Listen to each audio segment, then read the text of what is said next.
ഒരു റിലേഷൻഷിപ്പ് കഴിഞ്ഞു എന്നിട്ടും താങ്കൾക്ക് മൂവ് ഓൺ ചെയ്യാൻ പറ്റുന്നില്ലേ? പലപ്പോഴും നമ്മൾ പറയാറുണ്ട് സമയം വേദന മാറ്റും, അതായത് ടൈം വിൽ ഹീൽ പെയിൻ എന്നുള്ളത്. പക്ഷേ ഒന്നും രണ്ടും വർഷം കഴിഞ്ഞിട്ടും താങ്കളുടെ വേദന മാത്രം എന്താണ് മാറാത്തത്? കഴിഞ്ഞ ദിവസം ഒരു കുട്ടിയുടെ ടാരോ റീഡിങ് ചെയ്യുമ്പോൾ ആ കുട്ടി വല്ലാതെ കരഞ്ഞു. എനിക്ക് ആളെ മറക്കാൻ പറ്റുന്നില്ല സാറേ. എത്ര വർഷമായി ബ്രേക്കപ്പ് ആയിട്ടെന്ന് ചോദിച്ചു. അവരുടെ റിലേഷൻഷിപ്പ് ബ്രേക്കപ്പ് ആയിട്ട് 3-4 വർഷമായി. പക്ഷെ ഇപ്പോഴും ആ കുട്ടി പറയുന്നത് എനിക്ക് മൂവ് ഓൺ ചെയ്യാൻ പറ്റുന്നില്ല, പല കാര്യങ്ങളും ലൈഫിൽ ഇതാവുന്നില്ല. അപ്പോൾ ഞാൻ ആ വ്യക്തി ചോദിച്ചപ്പോൾ ആൾ പറഞ്ഞു ഹി ഹാസ് മൂവ്ഡ് ഓൺ. കാരണം വെച്ചാൽ ആൾ വേറെ റിലേഷൻഷിപ്പ് ഉണ്ടെന്ന് പറഞ്ഞു, എനിക്കറിയില്ല. അപ്പോൾ ഈ ഒരു ചോദ്യം നമ്മൾ ഈ ടാരോയിൽ വന്നതിന് ശേഷം കുറേ ആളുകൾ ചോദിക്കാറുണ്ട്. ഒരു കാലത്ത് ഞാൻ എന്നോട് തന്നെ ചോദിച്ചിട്ടുണ്ട്, എന്തുകൊണ്ടാണ് നമുക്ക് ആ റിലേഷൻഷിപ്പ് കഴിഞ്ഞ് ആ വ്യക്തി പോയിട്ടും നമുക്ക് മുന്നോട്ട് വരാൻ പറ്റാത്തത്? ഈ വീഡിയോ അവസാനം വരെ കണ്ടാൽ ഇതിൻ്റെ ശാസ്ത്രീയപരമായിട്ടുള്ള വശങ്ങളും ഇതിൽ നിന്ന് നമുക്ക് എങ്ങനെ ഒരു പരിധി വരെ റിലീസ് നേടാം എന്നാണ് ഞാൻ ചർച്ച ചെയ്യുന്നത്. ആദ്യമായിട്ടാണ് താങ്കൾ എന്നെ കാണുന്നെങ്കിൽ എൻ്റെ പേര് പ്രദീപ് ഹരിഹരൻ എന്നാണ്.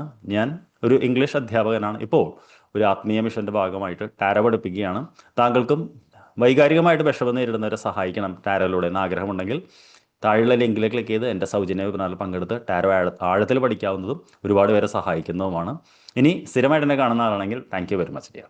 നമുക്കപ്പോൾ കാര്യത്തിലേക്ക് കിടക്കാം. പ്രധാനമായിട്ടും 4 കാര്യങ്ങളാണ് നിങ്ങൾ അറിയേണ്ടത്.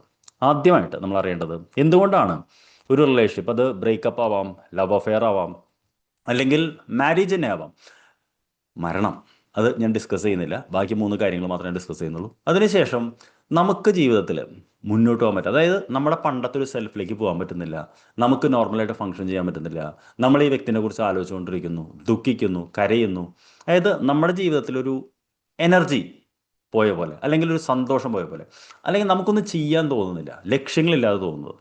ഇതിൻ്റെ ആദ്യത്തെ ഒരു കാര്യം നമ്മൾ അറിയേണ്ടത്, നമ്മൾ വളരെ ശാസ്ത്രീയമായിട്ട് നോക്കുകയാണെങ്കിൽ 2 വ്യക്തികൾ നമ്മൾ സ്നേഹിക്കുമ്പോൾ അല്ലെങ്കിൽ ഒരുമിച്ച് ജീവിക്കുമ്പോൾ എന്താണ് സംഭവിക്കുന്നത് വെച്ചാൽ നമ്മുടെ ബ്രെയിനിൻ്റെ ഉള്ളിൽ ചില കെമിക്കലായിട്ടുള്ള മാറ്റങ്ങളുണ്ടാവും. അതായത് നമ്മുടെ ബ്രെയിൻ ചില കെമിക്കൽ ഇത് റിലീസ് ചെയ്യും. ഫോർ എക്സാമ്പിൾ ഡോപ്പമിനും ഓക്സിറ്റോക്സിനുമാണ് പ്രധാനമായിട്ട് റിലീസ് ചെയ്യുന്നത്. അതിൽ നമ്മൾ ബോണ്ടിങ് കെമിക്കൽ എന്നാണ് പറയുക. ബോണ്ടിങ് കെമിക്കൽ എന്ന് പറഞ്ഞാൽ 2 പേര് ചേർന്ന് വരുമ്പോൾ നമ്മൾ മനസ്സുകൊണ്ട് വികാരം കൊണ്ട് സ്നേഹിക്കുന്നതിനേക്കാൾ അപ്പുറമായിട്ട് നമ്മുടെ ബ്രെയിനിൻ്റെ ഉള്ളിൽ ബ്രെയിൻ കെമിസ്ട്രിയിൽ ചില മാറ്റം വരുന്നുണ്ട്. ഈ കെമിസ്ട്രിയിൽ മാറ്റം വരുമ്പോൾ എന്ത് പറ്റുമെന്ന് വെച്ച് കഴിഞ്ഞാൽ, നിങ്ങൾക്കറിയാലോ ബ്രെയിൻ എന്ന് പറയുന്ന ഫുൾ കെമിക്കൽ ഇതാണ്.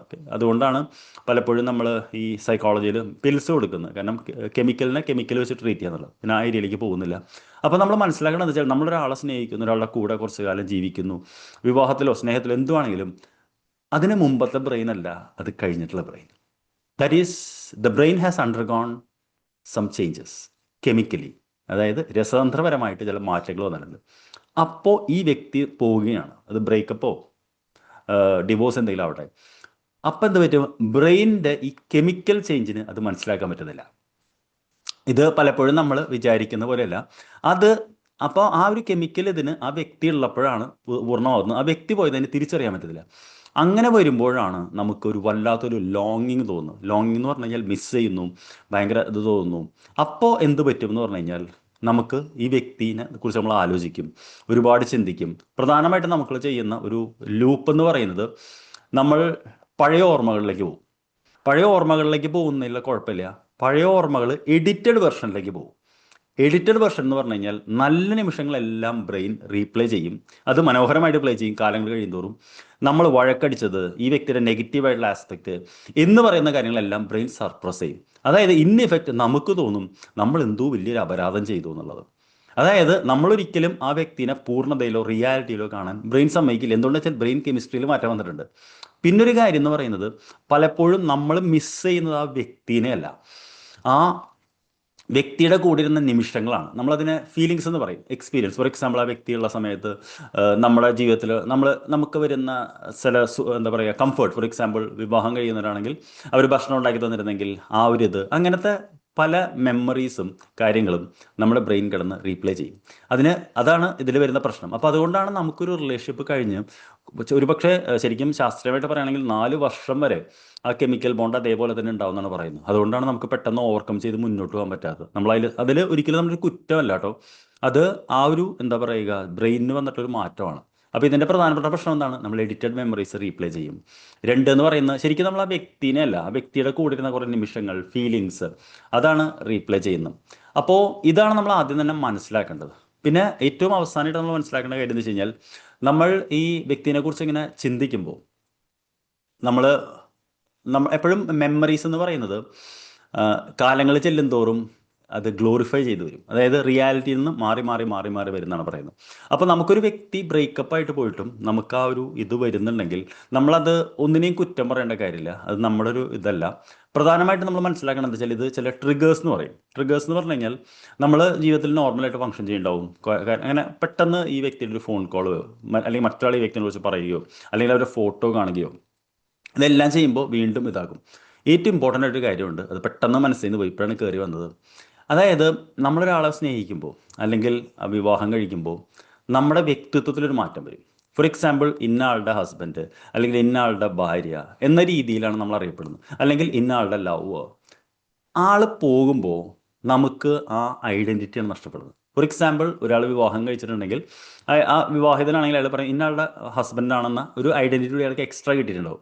ഡിവോഴ്സ് വരുമ്പോൾ എന്ത് പറ്റുമെന്ന് വെച്ച് കഴിഞ്ഞാൽ ആ ഐഡൻറ്റിറ്റി നഷ്ടപ്പെടും. അതായത് നമ്മുടെ ഒരു ഭാഗം തന്നെ നഷ്ടപ്പെട്ടു പോയ പോലെ തോന്നും. ഈ 4 കാരണങ്ങളാണ് പ്രധാനമായിട്ടും സൈക്കോളജിസ്റ്റുകൾ പറയുന്നതും നമ്മൾ മനസ്സിലാക്കേണ്ടതും. കാര്യം വെച്ചാൽ നമുക്കൊരു വ്യക്തി നമ്മുടെ ജീവിതത്തിൽ നിന്ന് പോയിട്ടും നമുക്കത് മൂവ് ഓൺ ചെയ്യാൻ പറ്റാത്തത് പ്രധാനമായിട്ടും കളിക്കുന്നത് നമ്മുടെ ബ്രെയിനാണ്. നമുക്കിത് എങ്ങനെ ഓവർകം ചെയ്യാം? കാരണം എന്താ വെച്ച് കഴിഞ്ഞാൽ, നിങ്ങൾ എപ്പോഴും ഓർക്കണം, നമ്മൾ you cannot live in the past or in the future എന്ന് പറയും. നമ്മൾ പാസ്റ്റിൽ പോയിട്ട് ഈ വ്യക്തിയുടെ ഓർമ്മകൾ വീണ്ടും പ്ലേ ചെയ്തുകൊണ്ടോ ഈ വ്യക്തിയുടെ മിസ് ചെയ്തുകൊണ്ടോ ഒന്നും റിയാലിറ്റിയിൽ ഒന്നും നടക്കാൻ പോകുന്നില്ല.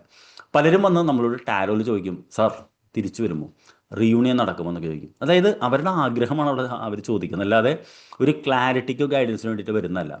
അപ്പോൾ നമുക്കാണെങ്കിൽ ഒരു വ്യക്തി വന്നിട്ട് ഇങ്ങനെ കരഞ്ഞു പോയി നമുക്കും പച്ചയ്ക്ക് കാര്യങ്ങൾ പറയാൻ പേടിയാണ്. കാരണം ഈ ഒരു വ്യക്തിയെ നമുക്ക് മുഖത്തേക്ക് വേദനിപ്പിക്കാൻ പറ്റില്ലല്ലോ. അപ്പം നമ്മളും കുറച്ച് സോഫ്റ്റ് ആവും. ഞാൻ ഓണസ്റ്റായിട്ടാണ് പറയുന്നത്. അപ്പോൾ ഞാൻ പറഞ്ഞു വരുന്നത് എന്താ വെച്ച് കഴിഞ്ഞാൽ, ഈ ഒരു ഘട്ടത്തിൽ നമ്മൾ മനസ്സിലാക്കേണ്ടത് എന്താ വെച്ച് കഴിഞ്ഞാൽ, നമ്മുടെ mind is playing trick on us എന്ന് പറയും. മങ്കി മൈൻഡ് എന്നാണ് പറയുന്നത്. നമ്മുടെ മനസ്സ് തന്നെ നമ്മളെ പറ്റിക്കാനാണ് നോക്കുന്നത്. അതായത് ബ്രെയിൻ, മനസ്സെന്ന് ഉദ്ദേശിച്ച് ബ്രെയിനാണ്. നമ്മളപ്പോൾ വന്നിട്ട് ഒരു ടാരോ റീഡിങ്ങിൽ വരികയാണെങ്കിലും നമ്മൾ എന്ത് സിറ്റുവേഷനാണ് നടക്കുന്നത്, എന്താണ് ഇപ്പോൾ ഞാൻ മനസ്സിലാക്കേണ്ടത്, എവിടേക്കാണ് ഞാൻ പോയിക്കൊണ്ടിരിക്കുന്നത്, എന്തുകൊണ്ടാണ് എനിക്ക് അറ്റാച്ച്മെൻറ്റ് ഇതാക്കാത്തത്. ഫോർ എക്സാമ്പിൾ, നമ്മൾ ആങ്സൈറ്റി അറ്റാച്ച്മെൻറ്റ് എന്നൊക്കെ പറയുന്ന അറ്റാച്ച്മെൻറ്റ് ഉണ്ട്. അറ്റാച്ച്മെൻറ്റ് പാറ്റേൺ ആണ്. ഓരോ വ്യക്തിയെ നമ്മൾ സ്നേഹിക്കുമ്പോഴും ഓരോരുത്തരും ഓരോ അറ്റാച്ച്മെൻറ്റ് ഡെവലപ്പ് ചെയ്യുന്നതാണ് പറയുന്നത്. അതിനെക്കുറിച്ച് ഞാനിപ്പോൾ ആഴത്തിൽ പോകുന്നില്ല. ഒരുപക്ഷെ മറ്റൊരു വീഡിയോയിൽ ഞാൻ നിങ്ങൾക്ക് പറഞ്ഞുതരാം. അതിൽ ആങ്സൈറ്റി അറ്റാച്ച്മെൻറ്റ് എന്ന് പറയുന്നത് ഏറ്റവും പ്രശ്നമുള്ളത്. കാരണം എന്ന് വെച്ച് കഴിഞ്ഞാൽ അവർ ഭയങ്കര ഓവർ നെർവസ് ആയിരിക്കും. എനിക്ക് പറ്റില്ല സാർ, ഇല്ലാതെ ആ ഒരു ഇതിലേക്ക് പോകുന്നു. ആ ഒരു ആങ്സൈറ്റി എന്ന് പറയുമല്ലോ, അതിൽ നിന്ന് വരുന്ന അറ്റാച്ച്മെൻറ്റ് പാറ്റേൺ ആണ്. അപ്പോൾ അത് കുറച്ചുള്ള ആളുകളാണെങ്കിൽ ഭയങ്കര ബുദ്ധിമുട്ടാണ്. അവർക്ക് വർഷങ്ങൾ പിടിച്ചാലും ചിലപ്പോൾ മുന്നോട്ട് പോകാൻ പറ്റിയില്ല എന്ന് വരും. അപ്പോൾ അതിനൊക്കെ നമ്മൾ കൃത്യമായിട്ടൊരു സൈക്കോളജിസ്റ്റിനെ കണ്ട് സംസാരിച്ച് അതിനുള്ള ട്രീറ്റ്മെൻറ്റ് എടുക്കുന്നതാണ് നല്ലത്. അതിലൊന്നും യാതൊരു തെറ്റുമില്ല. ഓക്കെ എന്നാണ് എനിക്ക് പറയാനുള്ളത്. അല്ലാതെ നമ്മളൊരു ഇത് കൊണ്ട് നടക്കേണ്ട കാര്യമില്ല.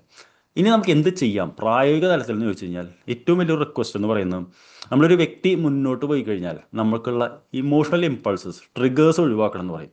ഇപ്പോൾ ഒരുമിച്ച് ജീവിച്ചിരുന്നവരാണ് നമ്മൾ വീട്ടിലാണെങ്കിൽ നമ്മൾ എന്താ പറയുക വെച്ചാൽ, ആ വ്യക്തിയുടെ എല്ലാ വസ്തുക്കളും ഓർമ്മകളും വരുന്നെല്ലാം വീട്ടിൽ നിന്ന് മാറ്റുക എന്ന് പറയും. കാരണം വെച്ചാൽ the person has gone, then why are you keeping the relics എന്ന് പറയും. അതായത് ആൾ തന്നെ പോയി, പിന്നെ ആളുടെ ബാക്കിയുള്ള അവശിഷ്ടങ്ങൾ നമ്മൾ വെക്കേണ്ട കാര്യമില്ല. ഞാൻ ഉദ്ദേശിച്ചത് അവരുടെ ഫോട്ടോസ് എല്ലാം നമ്മളെന്താ വെച്ചാൽ, because you need to attract a new person or attach, that is what you want.